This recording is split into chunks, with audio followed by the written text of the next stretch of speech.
Hello student. तो आज हम स्टार्ट कर रहे हैं क्लास 10th के एक चैप्टर जिसका नाम है लाइफ प्रोसेस। क्या नाम है इसका? Life process. इसी चैप्टर को हम देखेंगे, रिवीजन मोड में देखेंगे आज। तो देखते हैं, सबसे पहले इसमें बात करते हैं लाइफ प्रोसेस में एक टर्म आता है न्यूट्रिशन। क्या टर्म आता है? न्यूट्रिशन। तो जो सबसे पहले इसका मीनिंग समझते हैं, न्यूट्रिशन का मतलब क्या होता है। तो न्यूट्रिशन एक प्रोसेस है। क्या है? एक न्यूट्रिशन क्या है? एक प्रोसेस है। न्यूट्रिशन क्या है? एक प्रोसेस है। अच्छा, इस प्रोसेस में होता क्या है? तो इस प्रोसेस में आपको बता दें हम कि सबसे पहले कोई भी ऑर्गेनिज्म क्या करता है? कोई भी ऑर्गेनिज्म क्या करेगा? फूड को इनटेक करता है। क्या करता है? फूड को इनटेक करता है और उसके पश्चात यानी उसके बाद क्या करता है? उसको यूटिलाइज करता है। क्या करेगा? उससे यूटिलाइज करेगा। यानी न्यूट्रिशन एक ऐसा प्रोसेस है जिसमें कोई भी ऑर्गेनिज्म क्या करेगा? फूड को इनटेक करेगा और फिर उसके बाद क्या करेगा? उसका यूटिलाइजेशन करेगा। अच्छा, यूटिलाइजेशन किस काम के लिए करेगा? यूटिलाइजेशन तो सबसे पहले अगर बात करें किस काम के लिए यूटिलाइजेशन करेगा, तो इसमें होता है उसका बॉडी ग्रोथ। क्या होता है? बॉडी ग्रोथ होता है। फिर उसके बाद बात करें तो डेवलपमेंट के लिए यूज करता है। क्या करता है? डेवलपमेंट के लिए यूज करता है। फिर उसके बाद जो भी रिपेयरिंग वगैरह जो होता है उसके बॉडी में, जैसे मान लीजिए कोई टिश्यू डैमेज हो गया, कोई सेल डेड हो गया, तो उस सब के रिपेयरिंग के लिए क्या करता है? यूज करता है। उसके बाद एनर्जी के लिए यूज करता है। यानी डेली लाइफ में जो भी हम लोग काम करते हैं तो उससे एनर्जी कहीं ना कहीं चाहिए ना, तो ये सब एनर्जी के लिए करता है। कोई दिक्कत, बॉडी का ग्रोथ होगा, डेवलपमेंट होगा, रिपेयरिंग होगा, मेटाबॉलिक प्रोसेस होगा, यही सब तो होता है इसमें। कोई दिक्कत? तो बात तो समझ में आया न्यूट्रिशन क्या है। यानी एक प्रोसेस है जिसमें क्या करता है ऑर्गेनिज्म? फूड को इंटेक करता है, उसका यूटिलाइजेशन करेगा। यूटिलाइजेशन किस काम के लिए करेगा आपको बता दिया गया है यहाँ पे। चलिए अब बात करते हैं कि आखिर में जिस फूड को इंटेक करता है, जिस फूड को इंटेक करता है उसमें क्या होता है। तो सबसे पहले उस फूड की अगर बात करें तो उसके अंदर प्रेजेंट होता है न्यूट्रिएंट्स। क्या होता है? न्यूट्रिएंट्स। क्या होता है उसके अंदर? न्यूट्रिएंट्स होता है। न्यूट्रिएंट का मतलब समझते हैं यहाँ पे। देखिए न्यूट्रिएंट्स क्या है ना कि एक केमिकल है। न्यूट्रिएंट क्या है? एक केमिकल है जो रियली में हमारे बॉडी के अंदर क्या करता है? यूटिलाइजेशन, मतलब सॉरी, रियली में हमारे बॉडी के अंदर क्या करता है? वो हमारे बॉडी के ग्रोथ के लिए रिस्पॉन्सिबल होता है, डेवलपमेंट के लिए रिस्पॉन्सिबल होता है, रिपेयरिंग ऑफ टिश्यू के लिए रिस्पॉन्सिबल होता है, या एनर्जी के लिए रिस्पॉन्सिबल होता है, जो अपने आप में एक माइक्रो मॉलिक्यूल होता है। तो बात करते हैं न्यूट्रिएंट्स की। तो न्यूट्रिएंट्स में क्या क्या कौन कौन सा न्यूट्रिएंट्स होता है यहाँ पे? तो सबसे फर्स्ट में बात करते हैं प्रोटीन की। क्या होता है वो न्यूट्रिएंट? क्या होता है? प्रोटीन होता है। उसके बाद लिपिड होता है, इसी को लिपिड या फैट भी बोलते हैं। उसके बाद क्या होता है? स्टार्च होता है। कोई दिक्कत? स्टार्च या कार्बोहाइड्रेट भी बोलते हैं। उसके अलावा यहाँ पे आपको विटामिन देखने को मिल जाएगा और मिनरल्स मिल जाएगा। कोई दिक्कत है यहाँ तक? मिनरल्स। हाँ, एक और बात है यहाँ पे हमें H2O भी मिलता है। क्या मिलता है?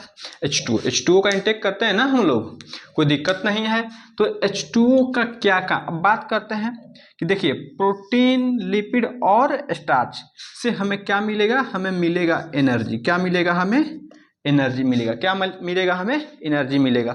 उसके अलावा जो विटामिन्स और मिनरल्स होते हैं इसका क्या काम होता है? देखिए बॉडी के अंदर जितने भी मेटाबॉलिक प्रोसेस होता है तो उस मेटाबॉलिक प्रोसेस में विटामिन्स और मिनरल्स कैटालिस्ट का काम करते हैं। क्या करते हैं? कैटालिस्ट का। यानी जो भी मेटाबॉलिक रिएक्शन है ये उसके रेट को या तो बढ़ा देंगे, नहीं तो क्या करेंगे? वो घटा देंगे।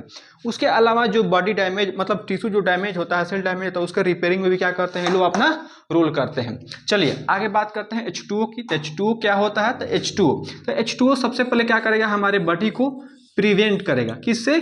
डिहाइड्रेशन से। किससे करेगा? डिहाइड्रेशन से हमें बचाता है। अब आप सुने होंगे सेल के अंदर होता है साइटोप्लाज्म, और साइटोप्लाज्म का मेन कंटेंट क्या होता है? वाटर होता है। तो अब जितना भी मेटाबॉलिक रिएक्शन होता है सब कहाँ पर होता है? साइटोप्लाज्म में होता है। तो बस यही काम है इसका कि डिहाइड्रेशन से बचाएगा और मेटाबॉलिक प्रोसेस को क्या करेगा? वो मेंटेन करके रखेगा। न्यूट्रिशन। तो न्यूट्रिशन कितने टाइप्स के होते हैं? आगे बात कर रहे हैं कि न्यूट्रिशन कितने टाइप्स के होते हैं।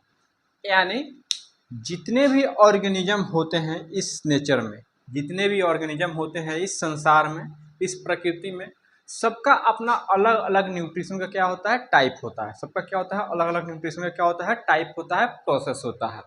कोई दिक्कत? अब देखिए इसी क्रम में देखते हैं, तो अगर देखा जाए यहाँ पे तो न्यूट्रिशन को सबसे पहले दो पार्ट में क्या करते हैं, डिवाइड कर देते हैं। क्या करते हैं, न्यूट्रिशन को दो पार्ट में डिवाइड कर देते हैं। सबसे फर्स्ट जो टाइप्स होता है उसे बोलते हैं ऑटोट्रॉफिक न्यूट्रिशन। क्या बोलते हैं, ऑटोट्रॉफिक न्यूट्रिशन। Autotrophic nutrition.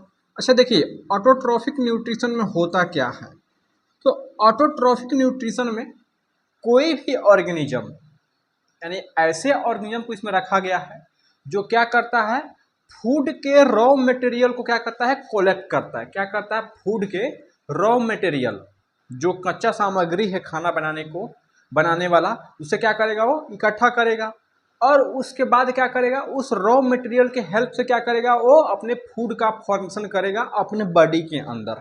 कोई दिक्कत?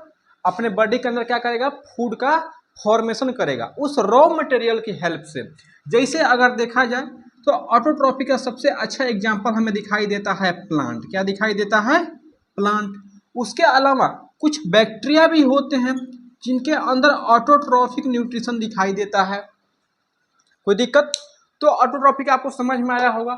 अब आगे बात करते हैं कि न्यूट्रिशन का दूसरा टाइप्स क्या होता है। न्यूट्रिशन का दूसरा टाइप्स होता है हेटेरोट्रॉफिक। क्या होता है, हेटेरोट्रॉफिक न्यूट्रिशन होता है।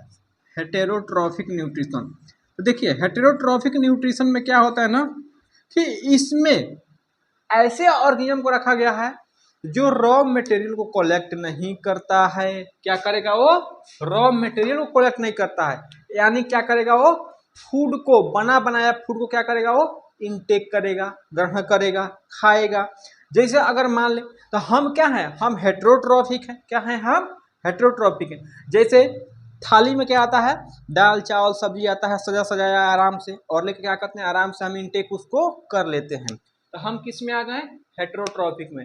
लेकिन क्या आपने कभी प्लांट को देखा है दाल चावल सब्जी खाते हुए? वो नहीं खाता है। वो क्या करता है, सनलाइट से एनर्जी लेगा, सनलाइट से क्या करेगा, एनर्जी लेगा, और एटमॉस्फेयर में बहुत सारा क्या है, CO2 प्रेजेंट है, उसको क्या करेगा, अपने अंदर लेगा CO2 को, और रूट के हेल्प से क्या करेगा, मिनरल्स को लेगा और वाटर को लेगा, और ये सब रॉ मटेरियल को इकट्ठा करेगा। कहाँ पे इकट्ठा करेगा, कहाँ पे, अपने लीफ के अंदर, और वहाँ पे एक प्रोसेस होगा, और उस प्रोसेसिंग के पश्चात क्या करेगा, वो ग्लूकोज का फॉर्मेशन करेगा, यानी C6H12O6 का फॉर्मेशन करेगा। लेकिन हम लोग के अंदर क्या ऐसे होता है, क्या हम लोग के अंदर ऐसा नहीं होता है। ठीक है, हम लोग क्या करते हैं, कॉम्प्लेक्स फॉर्म में फूड को इंटेक कर लेते हैं, यानी बना बनाया भोजन हमारे पास में है, उसी को क्या कर लिए, हम इंटेक कर लिए, ग्रहण कर लिए। कोई दिक्कत? तो समझ में आया होगा कि ऑटोट्रॉफिक क्या है, हेटेरोट्रॉफिक है। ऑटोट्रॉफिक अपना भोजन क्या करेंगे, खुद बनाएंगे, लेकिन हेटेरोट्रॉफिक अपना भोजन खुद नहीं बनाते हैं। कोई दिक्कत? चलिए अब आगे बात करते हैं, ऑटोट्रॉफिक में ही आगे बात करेंगे। तो ऑटोट्रॉफिक न्यूट्रिशन के भी क्या होते हैं, दो टाइप्स होते हैं। ऑटोट्रॉफिक न्यूट्रिशन क्या होते हैं, टू टाइप्स होते हैं। Autotrophic nutrition are two types. अब सबसे पहले जो होता है, तो इसके दो टाइप्स देखते हैं, कौन कौन से होता है दो टाइप्स। तो सबसे फर्स्ट में जो होता है उसको बोलते हैं फोटोसिंथेटिक। क्या बोलते हैं, फोटोसिंथेटिक बोलते हैं। चलिए फोटोसिंथेटिक बोल दिए। दूसरा जो टाइप्स होता है, यानी फोटोसिंथेटिक न्यूट्रिशन बोल देंगे, और दूसरा जो टाइप्स होता है उसको बोलते हैं हम लोग कीमोसिंथेटिक। क्या बोलते हैं उसे हम लोग बोलेंगे कीमोसिंथेटिक। कीमोसिंथेटिक क्या बोलते हैं उसे, कीमोसिंथेटिक। यानी फोटोसिंथेटिक में जो प्रोसेस होगा उसे बोलते हैं फोटोसिंथेसिस। क्या बोलते हैं उसे, फोटोसिंथेसिस। उसे बोलते हैं हम लोग फोटोसिंथेसिस। और कीमोसिंथेटिक में क्या होता है, इसमें होता है कीमोसिंथेसिस। इसमें क्या होता है, कीमोसिंथेसिस। अब देखिए, अब दोनों को एक एक करके आगे देखेंगे। सबसे पहले बात करते हैं फोटोसिंथेटिक का एग्जांपल क्या है, यानी फोटोसिंथेसिस कहाँ पे होता है, आपको पता होगा ये बात। फोटोसिंथेसिस कहाँ होता है आपको ये अच्छी तरह से पता है। तो फोटोसिंथेसिस जानते हैं कहाँ पे होता है, प्लांट के अंदर होता है। कहाँ पे होता है, प्लांट के अंदर, ग्रीन प्लांट के अंदर होता है फोटोसिंथेसिस। कहाँ होता है, ग्रीन प्लांट के अंदर। अच्छा, इसका कुछ एक्सेप्शन भी है, आप बताइएगा कि कौन ऐसा प्लांट है जिसके अंदर फोटोसिंथेसिस नहीं होता है, कमेंट बॉक्स में जरूर बताइएगा आप। चलिए कीमोसिंथेटिक की अगर बात करें तो कीमोसिंथेटिक कहाँ दिखाई देता है सबसे पहले, यानी कीमोसिंथेसिस कहाँ पे होता है, किसके अंदर होता है, तो ये होता है बैक्टीरिया के अंदर। किसके अंदर होता है, बैक्टीरिया के अंदर दिखाई देता है। इसमें क्या होता है बता देते हैं, थोड़ा सा बात है इसमें। देखिए ये क्या करेगा ना कि किसी ना किसी केमिकल के प्रेजेंस में, क्या करेगा, केमिकल के प्रेजेंस में उस केमिकल एनर्जी का क्या करेगा, यूज करेगा। कौन यूज कर रहा है, बैक्टीरिया यूज कर रहा है। केमिकल एनर्जी, केमिकल के प्रेजेंस में उस केमिकल एनर्जी का यूज करेगा और उसी के हेल्प से क्या करेगा, अपने फूड का फॉर्मेशन करेगा। कोई दिक्कत, कौन, बैक्टीरिया। आपके सिलेबस में इसके बारे में ज़्यादा दिया नहीं है, इसलिए हम डिस्कस नहीं कर रहे हैं। आपके सिलेबस में दिया है फोटोसिंथेसिस के बारे में, तो फोटोसिंथेसिस के बारे में आगे हम डिस्कस कर रहे हैं। कोई दिक्कत, यहाँ तक समझ में आ गया होगा। चलिए आगे बात करते हैं फोटोसिंथेसिस के बारे में। चलिए, तो फोटोसिंथेसिस कहाँ पे होता है, फोटोसिंथेसिस होता है ग्रीन प्लांट्स के अंदर। कहाँ पे होता है, ग्रीन प्लांट्स के अंदर। देखिए फोटोसिंथेसिस क्या है ना कि अपने आप में एक बहुत ही कॉम्प्लेक्स प्रोसेस है। कोई दिक्कत, यहाँ तक समझ में आया होगा। बात करते हैं आगे। देखिए फोटोसिंथेसिस अपने आप में एक कॉम्प्लेक्स प्रोसेस है। फोटोसिंथेसिस, फोटोसिंथेसिस अपने आप में एक कॉम्प्लेक्स प्रोसेस है। अब फोटोसिंथेसिस में बात करते हैं कि होता क्या क्या है। देखिए इसको बता दिए ना, एक कॉम्प्लेक्स प्रोसेस, यानी ये क्या है, एक प्रोसेस है। अच्छा, इस प्रोसेस में क्या होता है, तो इस प्रोसेस में कोई भी ग्रीन प्लांट, जो भी ग्रीन प्लांट इस नेचर में एग्जिस्ट कर रहा है, सबके अंदर फोटोसिंथेसिस होगा। क्या होगा, सबके अंदर फोटोसिंथेसिस होगा। कोई दिक्कत। अब देखिए कोई भी ग्रीन प्लांट क्या करता है, सबसे पहले अपने रॉ मटेरियल क्या करेगा, इकट्ठा करेगा। रॉ मटेरियल्स, जिससे क्या करने वाला है, ये खुद खाना बनाने वाला है, तो क्या करेगा, इकट्ठा करेगा। तो रॉ मटेरियल में कौन कौन सा मटेरियल आता है, तो सबसे पहले जानते हैं क्या आता है इसके पास में, सबसे पहले से होना चाहिए CO2। क्या होना चाहिए, CO2। सेकेंड में से क्या होना चाहिए, H2O। क्या होना चाहिए, H2O होना चाहिए। CO2 होना चाहिए, कार्बन डाइऑक्साइड, H2O यानी वाटर होना चाहिए। अच्छा, ये सब दोनों प्रेजेंट रहेगा कहाँ पे, जब सनलाइट रहेगा। क्या रहेगा, सनलाइट, यानी सनलाइट के प्रेजेंस में। और CO2 भी मिल गया, H2O भी मिल गया, सनलाइट भी हमें मिल गया है। और तीनों कहाँ पे होना चाहिए, ये तीनों कहाँ पे होना चाहिए, तो ये तीनों होना चाहिए ग्रीन लीव्स के अंदर। कहाँ पे, ग्रीन लीव्स के अंदर, यानी लीव्स यानी प्लुरल है लीफ का। चलिए ग्रीन लीव्स के अंदर इस सब मटेरियल इकट्ठा हो जाएगा ग्रीन लीव्स के अंदर। तो अब यहाँ पे क्या होता है ना, ग्रीन लीफ के अंदर होता है बाबू क्लोरोप्लास्ट। क्या होता है, क्लोरोप्लास्ट होता है। कोई दिक्कत। अब क्लोरोप्लास्ट के अंदर होता है क्लोरोफिल पिगमेंट। क्या होता है, क्लोरोफिल पिगमेंट होता है। इसी क्लोरोफिल पिगमेंट को जैसे क्या होता है, कोई भी लीफ क्या होता है, ग्रीन कलर का दिखाई देता है। और इसके अंदर कैपेसिटी होती है, क्या कैपेसिटी होती है कि उस सनलाइट को क्या करता है, वो एब्जॉर्ब करता है। क्या करता है, सनलाइट को एब्जॉर्ब करेगा। और सनलाइट को एब्जॉर्ब करके क्या करेगा, उसको लाइट, यानी जो लाइट एनर्जी को एब्जॉर्ब कर रहा है उसको और केमिकल एनर्जी में ट्रांसफर कर रहा है। क्या कर रहा है, केमिकल एनर्जी में ट्रांसफर कर रहा है। और उस केमिकल एनर्जी में ट्रांसफर करके उसके वहां पे क्या करेगा, एक रिएक्शन चलाएगा। क्या करेगा, एक रिएक्शन चलाएगा। उस रिएक्शन को देखते हैं हम लोग। तो सबसे पहले मान लीजिए यहाँ पे हमें क्या मिल गया है, CO2 मिल गया। क्या मिल गया है, CO2। और क्या मिल गया है, H2O मिल गया है। और ये सब काम कहाँ पे हो रहा है, जान रहे हैं कहाँ पे हो रहा है, सनलाइट के प्रेजेंस में हो रहा है। कहाँ पे हो रहा है, सनलाइट के प्रेजेंस में हो रहा है। अच्छा, सनलाइट के प्रेजेंस में हो रहा है, कहाँ पे हो रहा है ये सब, तो क्लोरोप्लास्ट के अंदर। कहाँ पे, क्लोरोप्लास्ट के अंदर। क्लोरोप्लास्ट के अंदर सनलाइट के प्रेजेंस में CO2 और H2O आपस में रिएक्ट करेगा और रिएक्ट करके यहाँ पे क्या बना देगा, C6H12O6, C6H12O6 बनाएगा। और इसके साथ में बाई प्रोडक्ट O2 बनेगा और यहाँ पे H2O भी बनता है। कोई दिक्कत। यही क्या है, फोटोसिंथेसिस का रिएक्शन है। ये बहुत इंपॉर्टेंट है, एग्जाम में बहुत बार पूछा भी गया है इसके बारे में।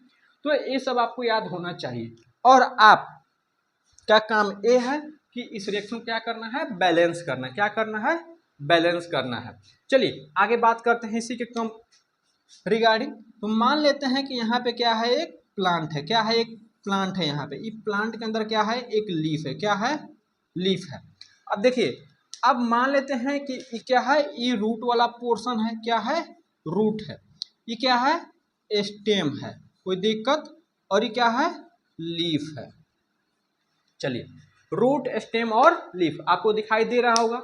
तो सबसे पहले ये फोटोसिंथेसिस कहाँ पे होगा, तो लीफ के अंदर होता है, क्योंकि लीफ के अंदर क्या होता है, क्लोरोप्लास्ट प्रेजेंट होता है। लीफ के अंदर क्या होता है, क्लोरोप्लास्ट प्रेजेंट होता है।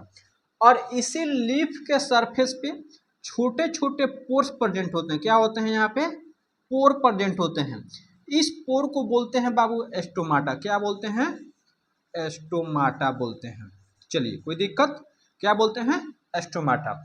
तो सबसे पहले यहाँ से मान लेते हैं कि क्या करेगा, H2O का एब्जॉर्प्शन करेगा, यानी H2O को क्या करेगा, वाटर को एब्जॉर्ब करेगा। कौन, रूट, प्लांट का रूट, और किसी में नहीं होता है रूट, प्लांट में ही रूट होता है, ठीक है। तो रूट को क्या करेगा, रूट क्या करेगा, H2O को एब्जॉर्ब कर लेगा, और एब्जॉर्ब करके इसको कहाँ पहुंचा देगा, लीफ के पास में। और ऊपर से इस लीफ को क्या मिल रहा है, सनलाइट मिल रहा है। क्या मिल रहा है, ऊपर से सनलाइट भी मिल रहा है। कोई दिक्कत, क्या मिल रहा है, सनलाइट मिल रहा है, ऊपर से सनलाइट मिल रहा है। यहाँ से क्या पहुँच गया है, H2O पहुँच गया है। और जो यहाँ पे स्टोमाटा ओपन है, जो स्टोमाटा यहाँ पे ओपन है, इसी स्टोमाटा के हेल्प से लीफ के अंदर CO2 भी पहुँच जाएगा। क्या चला जाएगा, CO2 भी पहुँच जाएगा। तो ध्यान दीजिएगा, हमने पहले बताया है कि लीफ के अंदर क्लोरोप्लास्ट, यानी लीफ के अंदर क्लोरोप्लास्ट होता है, और क्लोरोप्लास्ट के अंदर H2O भी होना चाहिए, जिसको हम पहुंचा दिए हैं। CO2 भी होना चाहिए, हम ला दिए हैं यहाँ पे। सनलाइट भी मिलना चाहिए, सनलाइट भी मिल गया है। तो जब तीनों जब आपस में जब मिलेगा, यानी H2O, CO2, सनलाइट सब एक जगह जब आपस में मिलेगा लीफ के अंदर, तो क्या होगा, यहाँ फोटोसिंथेसिस स्टार्ट होगा। होगा या नहीं होगा, फोटोसिंथेसिस यहाँ पे स्टार्ट हो जाएगा। और जब फोटोसिंथेसिस जब स्टार्ट होगा, तो इसका सबसे पहले प्रोडक्ट क्या बनेगा, C6H12O6 बन जाएगा। कोई दिक्कत, क्या बनेगा, C6H12O6 बन जाएगा, जिसे क्या नाम देते हैं हम लोग, ग्लूकोज बोलते हैं। क्या बोलते हैं हम, ग्लूकोज बोलते हैं। एक और बात ध्यान रखिएगा कि प्लांट फोटोसिंथेसिस के प्रोसेस में ग्लूकोज बनाता है, कोई दिक्कत। और अगर यही ग्लूकोज को अगर ट्रांसफर करना होगा प्लांट के किसी दूसरे पार्ट को, मान चलो लीफ में बन गया है, अब इसको स्टेम को देना है, रूट को देना है, तो इसको क्या करेगा, सुक्रोज के फॉर्म में कन्वर्ट कर देगा। क्या करेगा, ग्लूकोज को सुक्रोज के फॉर्म में कन्वर्ट करके क्या कर देगा, उसको भेज देगा। कोई दिक्कत। और अगर स्टोर करना होगा, कि मान के चलो कि हम बने हैं, फिर गए हैं, और फिर वहां पे जाके हमको रुकना है, ठीक है। तो अगर हम यहाँ पे खड़े हैं तो ग्लूकोज है, अगर हम जा रहे हैं कहीं तो सुक्रोज हो जाएंगे, और कहीं पे जाके हमको रुक जाना है तो हम क्या बन जाएंगे, वहां पे स्टार्च बन जाएगा। क्या बन जाएंगे, स्टार्च। तो ग्लूकोज के फॉर्म में बनता है, सुक्रोज के फॉर्म में जाता है, ट्रांसलोकेशन होता है उसका, और स्टार्च के फॉर्म में क्या होता है, वो स्टोर हो जाता है। तो तीनों बात आपको याद होना चाहिए। चलिए आगे बढ़ें, आगे बात करते हैं स्टोमाटा के बारे में। तो सबसे पहले बात करते हैं कि मान लीजिए क्या है, एक लीफ है, मानना क्या है, दिखाई दे रहा है आपको, क्या है, एक लीफ है। अब देखिए, लीफ के जो सरफेस होता है ना, लीफ के सरफेस पे छोटे छोटे क्या होते हैं, बहुत सारे माइक्रोस्कोपिक स्ट्रक्चर होते हैं। एक माइक्रोस्कोपिक क्या होते हैं, स्ट्रक्चर होते हैं।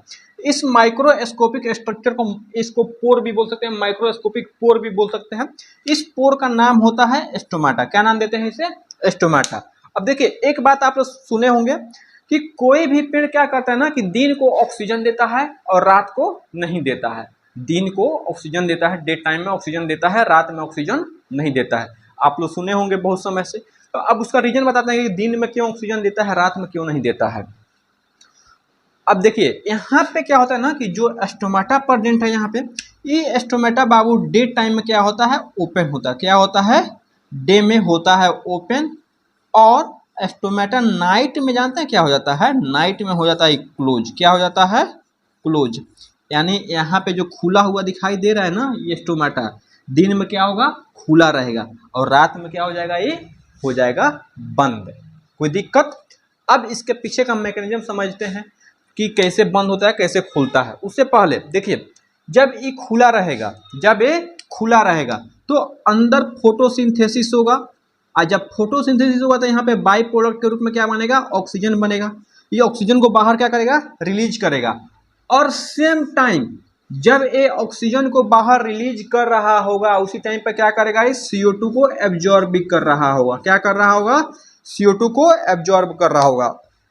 ऐसा नहीं है कि स्पेशल O2 को रिलीज करने के लिए स्टोमेटा ओपन होता है, समझे।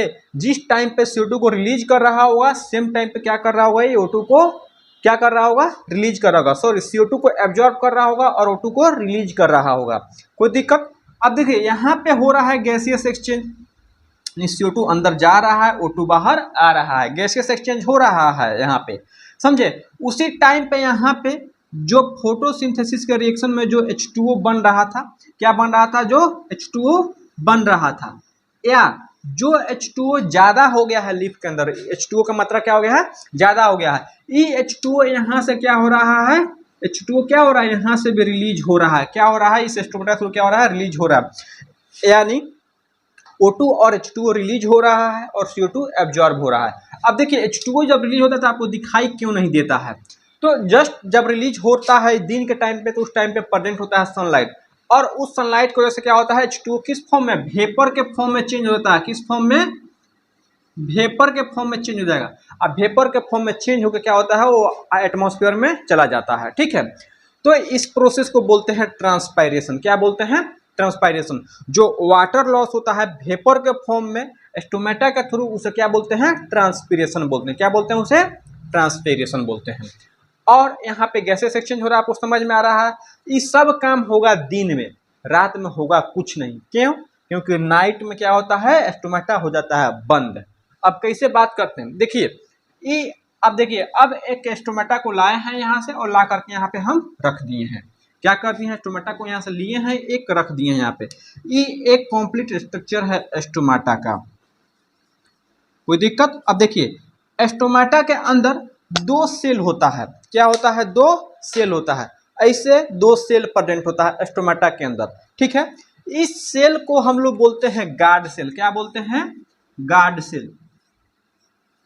इस सेल को बोलते हैं हम लोग गार्ड सेल। ये कहाँ होता है, स्टोमेटा के अंदर होता है गार्ड सेल। गार्ड सेल का शेप बहुत इंपॉर्टेंट है। गार्ड सेल का जो शेप होता है, इस शेप होता है बाबू किडनी शेप। कैसे होता है, किडनी शेप। किडनी के आकार के जैसा होता है, या बीन शेप होता है।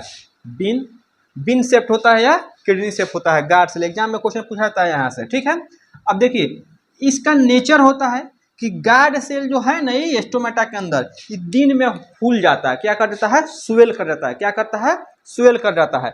जब रूट से पानी को एब्जॉर्ब करेगा प्लांट, और जब लीफ में लाएगा, तो जब लीफ में पानी आएगा तो ये सब इंटर करेगा कहाँ पे, गार्ड सेल के अंदर बहुत सारा पानी क्या करता है, वाटर इंटर कर जाता है। और जब पानी जब इंटर करेगा तो जानते हैं ये पचका रहता है, ये फूल जाता है, ऐसे स्वेल कर जाएगा। और जब स्वेल कर जाएगा, जब ये स्वेल करेगा ना गार्ड सेल, जैसे जैसे स्वेल कर, जैसे मान लो इससे है, जब ये स्वेल करेगा तो ऐसे हो जाएगा।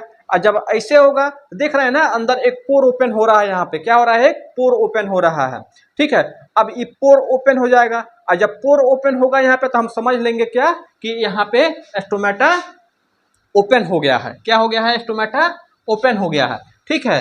अगर यही अब ट्रांसपायरेशन बहुत जब अधिक होगा, यानी शाम का समय है, ट्रांसपायरेशन बहुत अधिक हो रहा है, एकदम पूरा तेजी से हो रहा है, तो कभी ना कभी इसके अंदर पानी का तो कमी आएगा। और जब पानी का जब कमी आएगा तो क्या कर जाएगा, इसे जो फूला हुआ है क्या कर जाएगा, श्रिंक हो जाएगा, यानी पिचक जाएगा। ये पानी अंदर आया, फूल गया, पानी लॉस हुआ इसके अंदर से, ये पिचक गया। कोई दिक्कत। तो जब ये पिचकता है, क्या करता है, जब ये पिचक जाता है यानी श्रिंक कर जाता है, क्या करेगा ये, जैसे मान लो यहाँ पे श्रिंकेज वाला बना दिए हैं हम, ठीक है। जब क्या करेगा ये, SHRIN के, हाँ चलिए, जब ये क्या करेगा, जब श्रिंक कर जाएगा, जब श्रिंक करेगा तो यहाँ पे क्या होता है, यहाँ पे पोर हो जाता है क्लोज। क्या होता है, पोर क्लोज। और जब पोर क्लोज हो जाएगा तो यानी बोलेंगे क्या कि स्टोमेटा भाई क्लोज हो गया है। जब क्लोज हो जाएगा तो यहाँ से ना ही वाटर लॉस होगा और ना ही गैसियस एक्सचेंज होगा, ना ही O2 बाहर आएगा, ना ही CO2 अंदर जाएगा। सब काम क्या हो जाएगा, यहाँ पे रुक जाएगा। तो ये सब मेनली डे टाइम में क्या होता है, स्टोमेटा ओपन होता है, और नाइट में क्या होता है, स्टोमेटा क्लोज हो जाता है। कोई दिक्कत। तो मैकेनिज्म आपको समझ में आया होगा स्टोमेटा का, यही है सब। कोई दिक्कत।